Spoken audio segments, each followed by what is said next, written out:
Yeah, go ahead, please. Said many times that the U.S. is doing far better than any other country when it comes to testing. Yes. Why does that matter? Why is this a global competition to you if every day Americans are still losing their lives and we're still seeing more cases every day? Well, they're losing their lives everywhere in the world. And maybe that's a question you should ask China. Don't ask me, ask China that question, okay? When you ask them that question, you may get a very unusual answer. Yes, behind you, please. Sir, why are you saying that to me specifically? I'm telling you, ask I'm not China? saying it specifically to anybody. I'm saying it to anybody that would ask a nasty question like that. That's not a nasty Please question. go ahead. Why does it matter? Okay, anybody else? Please, go ahead in the back, please. I have two questions. No, it's okay. But you pointed to me. I have two questions, Mr. President. Next, please. But you called on me. I did, and you didn't respond, and now I'm calling on Sorry, I just the wanted young lady in the back, please. I just wanted to let my colleague finish. Okay. But can I ask you Ladies a question, and gentlemen, please? thank you very much. Appreciate But it. you called Thank you on- very much. Very, very ugly ending to that 1 hour appearance by the president in the Rose Garden, refusing to answer our own White House correspondent Caitlin Collins' question and going after another reporter, several reporters in the course of that 1 hour exchange. Gloria, it was really awkward to see that unfold, and I give our White House correspondent Caitlin Collins a lot of credit for deferring to that colleague of hers who was asking a reasonable question, and the president said to this Asian American, go ask China about that. Well, I think I give the journalist a lot of credit, because what she is saying is, are you being racist in asking that question of me? Now, he denied it, but you can judge for yourself, Wolf. There he was saying to her, ask China. Why would he do that? And, you know, I think this isn't the first time this has occurred from this president. And I think that, you know, she had a lot of guts in saying to him, are you asking me this because because of my appearance and who I am? Yeah, which was a fair question and a fair response. Caitlin Collins is with us right now. Caitlin, you were there on the scene.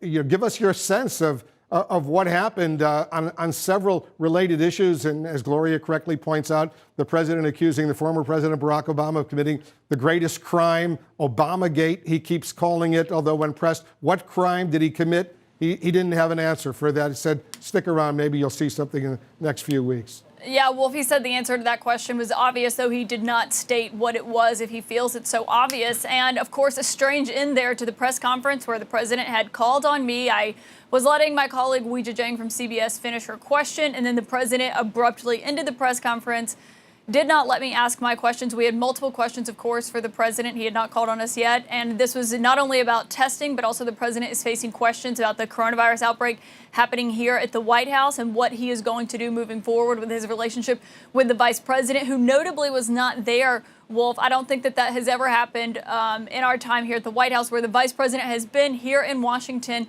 at the White House and not attended a press conference that the president was having. So clearly some kind of separation happening there. But then when the president was asked at the end, what his point of this entire press conference was to talk about testing and to talk about how his administration has ramped it up. And he repeatedly was talking about where the United States falls in the world ranking of who is doing the most testing not only, overall, but also per capita.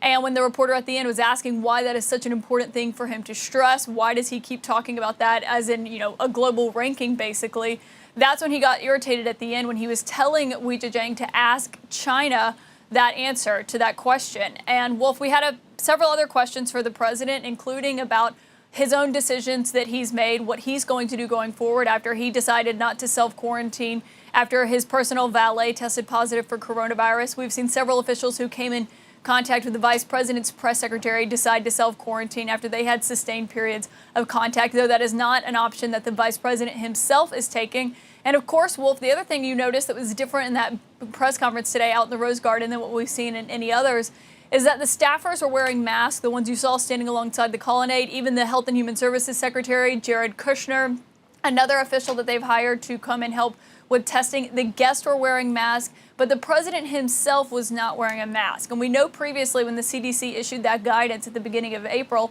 saying they believe people should cover their face when in public and they couldn't socially distance from others, that the president said he was not going to follow that. So the question is he also not going to follow this new requirement that staffers entering the West Wing should all be wearing masks? So a lot of questions to the president, Wolf, but he did not take any from CNN there at the end. I want to bring in Brian Stelter right now, our media correspondent. Brian, at the very, very end of that 1 hour appearance by the president in the Rose Garden, and you were watching, all of us were watching, it was really ugly. I'll play the clip once again. This is the CBS White House correspondent, Weijia Jiang. I'll play the clip. She asked a reasonable question, and watch the president's response.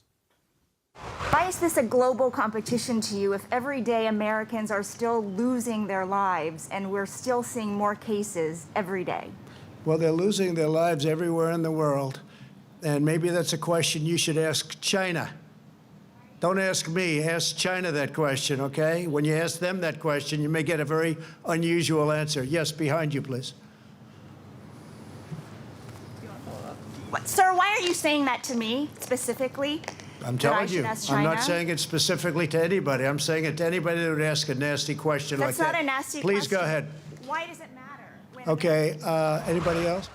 All right, then he had originally called on Caitlin Collins, our White House correspondent. She was polite enough and did the journalistic right thing, let her colleague follow up, which is appropriate. I spent 7 years as a White House correspondent. We often let other White House correspondents do a follow-up question to the president at these kinds of events, just out of simple courtesy to our colleagues. And that's what Caitlin Collins did. And the president then wouldn't even address a question that she was ready to pose. But let me get your thoughts on that exchange the president had with the CBS White House correspondent. Well, clearly the president was rattled enough to walk off because he didn't want to hear the questions from Caitlin Collins and Weijia Jiang. And I think what we saw in that exchange with Weijia Jiang is something that has racial overtones. It is racist to look at an Asian American White House correspondent and say, ask China. This isn't happening in a vacuum. This is part of a pattern of behavior from the president that goes back many years. So he doesn't have the benefit of the doubt that someone might have if, for the first time ever in their life, they made a comment like that to a reporter. But the president has been rattled by Weijia Jiang's questions in the past. He has treated her and other female reporters differently in the past. And he's also had this pattern of reacting to minority journalists in a very specific and different way, Wolf. For example, a few years ago, President Trump said to April Ryan, a black correspondent, to follow up with the Congressional Black Caucus because he kind of just assumed they were friends. And here today, he's saying to a Chinese-born journalist, ask China. Now, of course, he says he was directing it. He would have said the same thing to anyone. But the pattern suggests otherwise. The pattern suggests a racial reaction to certain individuals in the press corps. And that's deeply, deeply disturbing. Let me just tell you Weijia Jiang's background for everybody who doesn't know. She's a White House correspondent for CBS, one of the best reporters on the beat. And she describes herself in her biography as a Chinese-born West Virginian. What a beautiful sentiment, right? To be Chinese-born and then to be a part of this country and to be from West Virginia and to describe yourself in that way. Normally, we wouldn't even be talking about her background. We wouldn't even be talking about her heritage. But it's come up because the president routinely targets reporters who are women and people of color. In this case, he targeted Weijia Jiang today, but this is a pattern. And as much as we are competitive in the press corps, I think it's important we show solidarity in moments like this and call out racial kind of reactions from the president. And once again, her question was totally fair. A serious, tough question, but Great totally question. fair question. And the president obviously didn't want to hear about that. Then he goes and attacks this young journalist from CBS News. And I give her a lot of credit for the way she responded.